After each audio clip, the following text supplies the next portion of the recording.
Desain jaringan, apa bedanya sama desain grafis? Atau desain pakaian? Emang ada pekerjaan sebagai network designer? Selamat datang di channel Tablet, kelas gratis CCNA, edisi Mendesain Jaringanmu.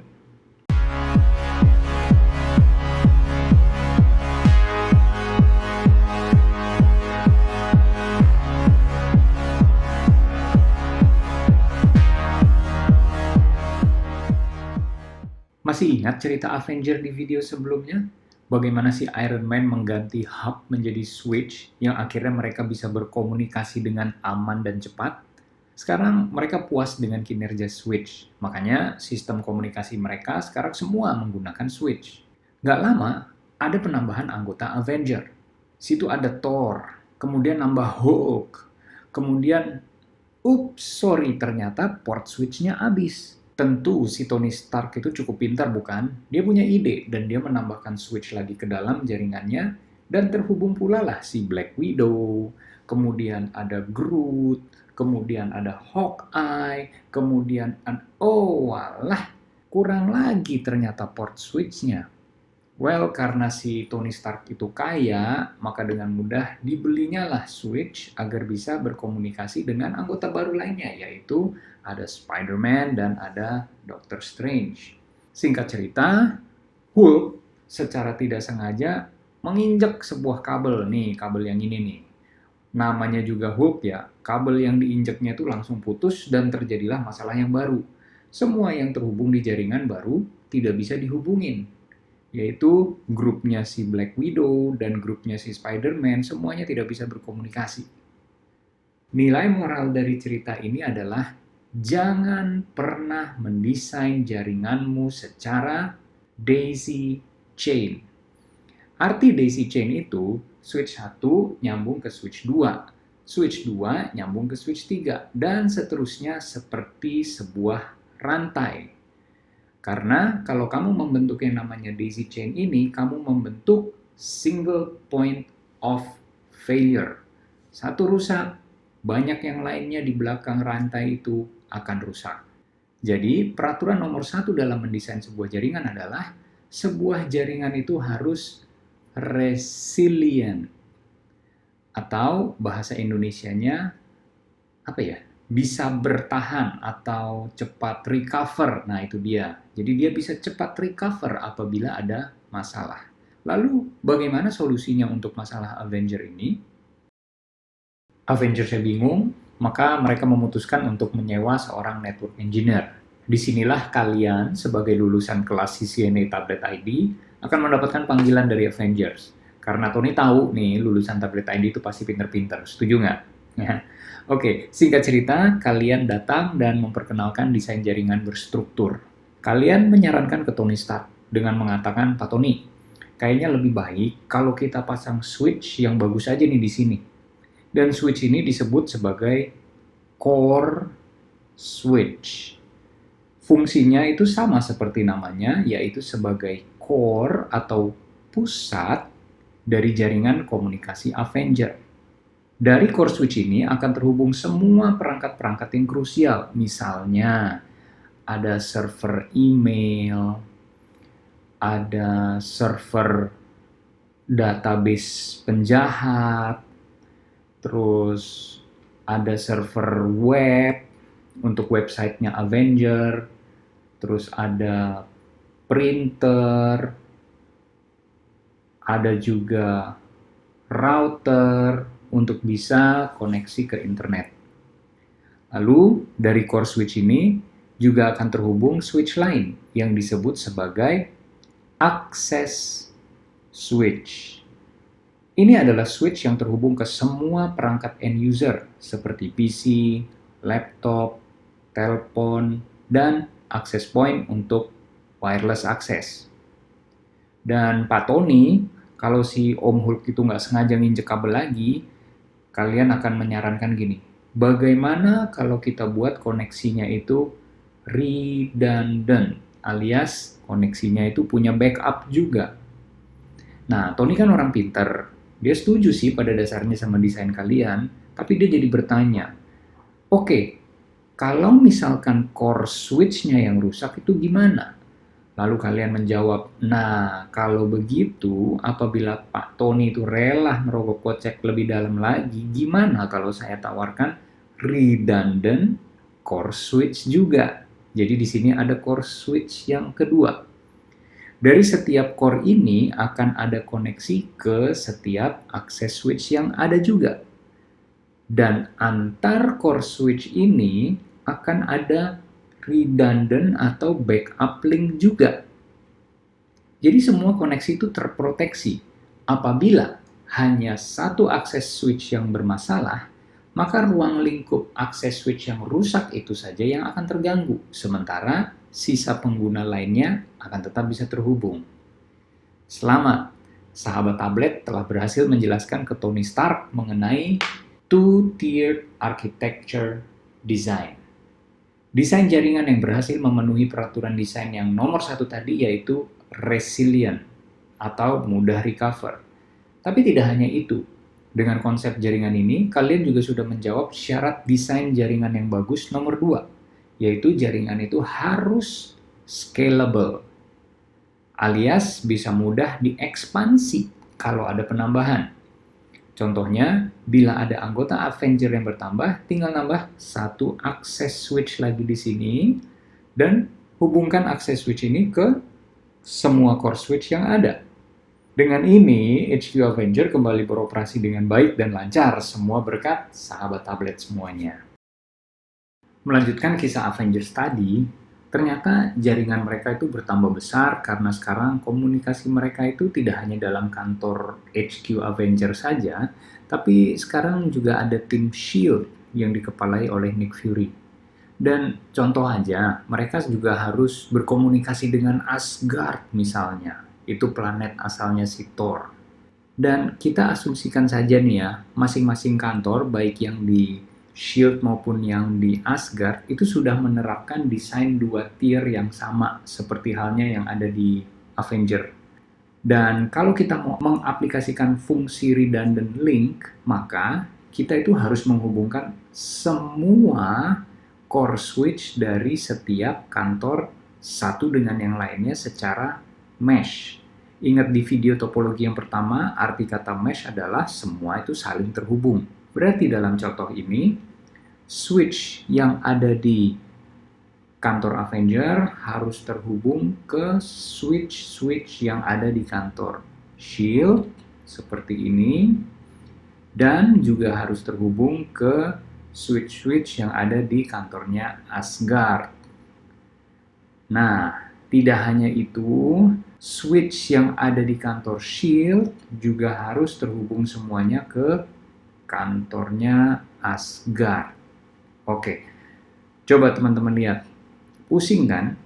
Nah, di saat seperti inilah, sahabat tablet datengin lagi nih si Tony Stark dan terus saranin ke dia desain 3 tier architecture network, di mana salah satu dari ketiga kantor ini akan dijadikan sebagai pusat dari semua komunikasi yang ada. Lalu akan diinstal core switch yang baru. Mungkin saat ini sahabat tablet bertanya kepada saya, loh kok core switch lagi? Bukannya tadi itu yang di 2 tier udah pakai core switch? Sebenarnya gini sahabat tablet, konsep 3 tier architecture ini terdiri dari 3 lapisan kan, namanya juga 3 tier, yaitu core, distribution, dan access layer. Kalau mengikuti skema ini, maka di contoh 2 tier architecture yang pertama tadi, seharusnya nama layer yang di atasnya akses itu disebut distribution layer. Tapi kenapa dari tadi saya sudah menyebutkan switch tingkat 2 ini sebagai core switch? Itu karena apabila masih di dalam gedung yang sama atau area yang sama, arsitektur ini sering disebut dengan collapse tier, artinya penggabungan antara tier 2 dan tier 3. Kalau misalnya jaringan yang sahabat tablet bangun itu sudah mencakup banyak gedung, itu sering disebut sebagai campus network. Mungkin sahabat tablet kalau dengar kata kampus, ingatnya kampus kuliah. Sebenarnya bukan itu yang dimaksud. Tetapi nggak masalah, kita anggap aja ini sebagai kampus kuliah beneran ya. Di dalam gedung kampus sebuah universitas, itu juga ada banyak macam-macamnya kan. Misalnya ada gedung kampus jurusan A, kemudian gedung kampus jurusan B, jurusan C, dan seterusnya. Nah, jaringan yang saling menghubungkan gedung-gedung yang banyak ini menggunakan 3 tier architecture, di mana ada satu gedung kampus pusat yang memiliki core layer, dan gedung kampus yang lainnya akan terhubung ke core layer switch tersebut. Jadi jelas ya, pada umumnya bila masih dalam satu gedung saja, orang menggabungkan tier 2 dan 3 menjadi satu, disebut dengan collapse tier. Sehingga menamai switch pusat yang ada di gedung tersebut juga sebagai core switch. Tetapi apabila sudah menggabungkan multiple gedung, orang umumnya menggunakan 3 tier. Dan 3 tier arsitektur ini hanya pada pusatnya saja. Apabila kita kembali ke contoh Avenger tadi, berikut ini desain 3 tier yang tepat, di mana kita ambil contoh kantor Avenger sebagai pusatnya. Di situ akan diinstal core switch. Dan dari core switch tersebut terhubunglah ke semua distribution switch yang ada di kantor Asgard maupun di kantor Shield. Sebenarnya fungsi atau tugas utama core switch itu hanya memforward data secepat mungkin saja, karena dia hanya menghubungkan antar gedung saja. Sementara di setiap gedung, tugas-tugas berat seperti akses control list, VLAN, dan lain sebagainya, itu semua harus diatur di distribution switch. Update baru nih, sahabat tablet pernah dengar nggak istilah East-West Traffic atau North-South Traffic? Selama pembahasan tema tiering network ini, saya selalu singgung mengenai jaringan yang resilient dan scalable, ya kan? Tentang bagaimana PC itu bisa tetap terhubung meski ada switch atau koneksi yang bermasalah atau terputus. Tentang bagaimana user yang ada di sini nih bisa mengakses email meski misalnya koneksi switch-nya dia ada yang putus satu. Jadi lebih ke arah gimana user yang ada di tier 1 di bawah ini di akses switch bisa terhubung ke tier 3 di atas ini atau ke core switch yang isinya apa? Ada server, ada printer, ada alat-alat penting lainnya. Nah, kalau kalian lihat jalurnya, ini selalu di mana nih? Dari bawah menuju atas ke bawah, naik, turun, bener kan? Nah, inilah yang disebut dengan North-South Traffic, alias komunikasinya dari utara ke selatan, selatan ke utara, naik, turun. Di konsep tiering ini, jarang sekali digunakan untuk komunikasi antar user. Penekanannya itu lebih ke arah antar user dengan server. Sahabat tablet udah mulai ada gambarannya kan? Jadi istilah East-West Traffic itu untuk transportasi antar user dari kiri ke kanan, atau bahasa Indonesianya dari barat ke timur. Dan istilah North-South Traffic itu untuk komunikasi data antar user dan server, dari atas ke bawah atau dari utara ke selatan.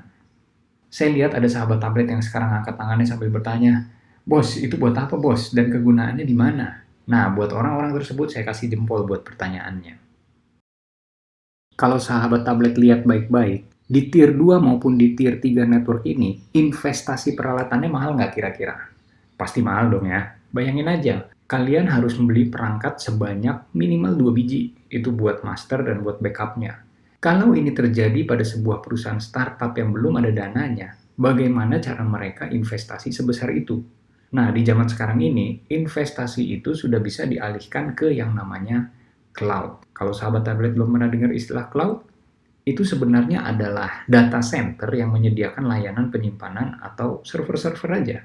Jadi dari contoh Avenger tadi, katakan server email, server database penjahat, server websitenya Avenger, itu yang tadinya ada di kantor pusat Avenger, akan dipindahkan ke cloud.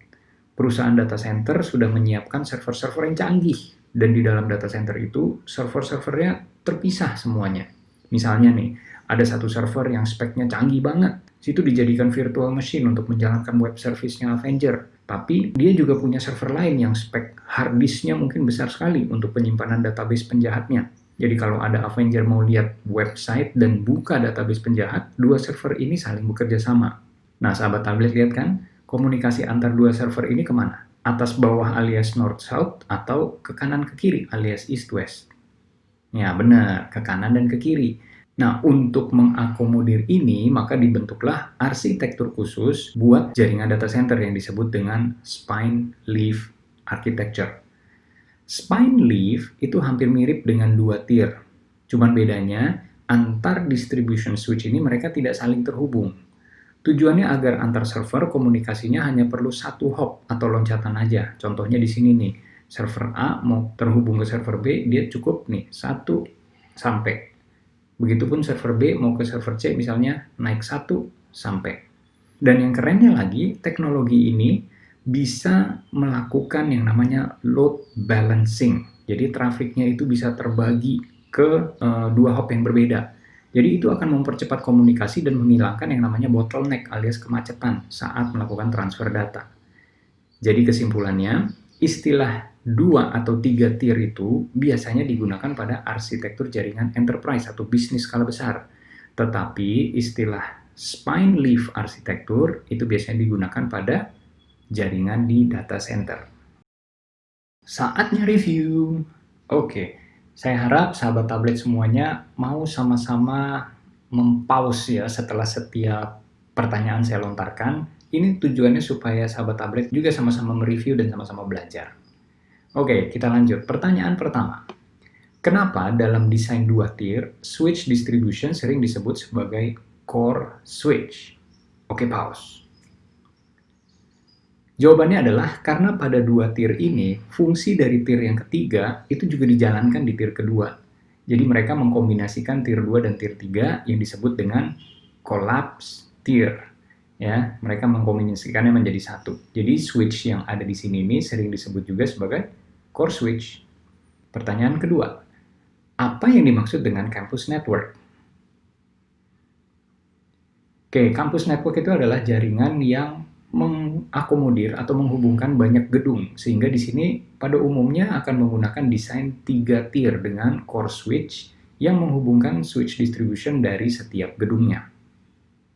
Pertanyaan yang ketiga, apa yang dimaksud dengan arsitektur desain spine leaf? Desain jaringan spine leaf itu adalah desain jaringan untuk mengakomodir data center supaya kecepatan transfer antar server yang dikenal dengan traffic flow east-west itu bisa tercapai. Oke, pada bisa jawab semua kan? Kalau masih ada yang belum dimengerti, sahabat tablet bisa tonton video ini lagi kok. Dan kalau ada yang punya pertanyaan, silahkan tulis komen di bawah. Terima kasih untuk sahabat tablet yang sudah bergabung, dan bagi yang belum, tolong jangan lupa untuk support kami dengan menekan tombol like dan subscribe, serta aktifkan juga tombol lonceng agar sahabat tablet bisa terus terupdate dengan video tutorial IT gratis lainnya. Sampai jumpa di video selanjutnya, selamat belajar dan sampai jumpa!